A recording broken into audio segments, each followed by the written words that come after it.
ہم یہ بھی دیکھ چکے ہیں کہ ہماری مسجدوں میں یہ سیکیورٹی فورسز جو ہیں وہ کتے باندھتے تھے، اور جب ہم جاتے تھے ہم کہتے تھے کہ یہ مسجد کی توہین ہے، تو وہ کہتے تھے کہ یہ کتے اور آپ جو ہے یہ ایک ہی بات ہے۔ ریاست اور ریاستی اداروں سے عشق ہوتا تھا، اب تو ایک نئی نسل آ گئی ہے جس کو عشق عمران ہے،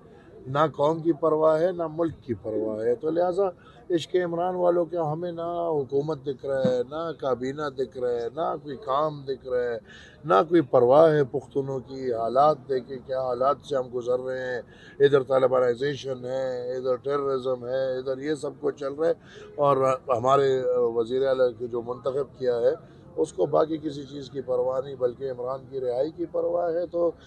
کمپرومائز نہیں۔ بہت افسوس ہوا کہ وزیر اعلیٰ خیبر پختونخوا انہوں نے کل جو خیبر پختونخوا کی مساجد کے حوالے سے گفتگو کرتے ہوئے یہ کہا کہ پاکستان کی فوج وہاں کتے باندھ دیتی ہے اور ہمیں کتوں کی طرح سمجھتی ہے۔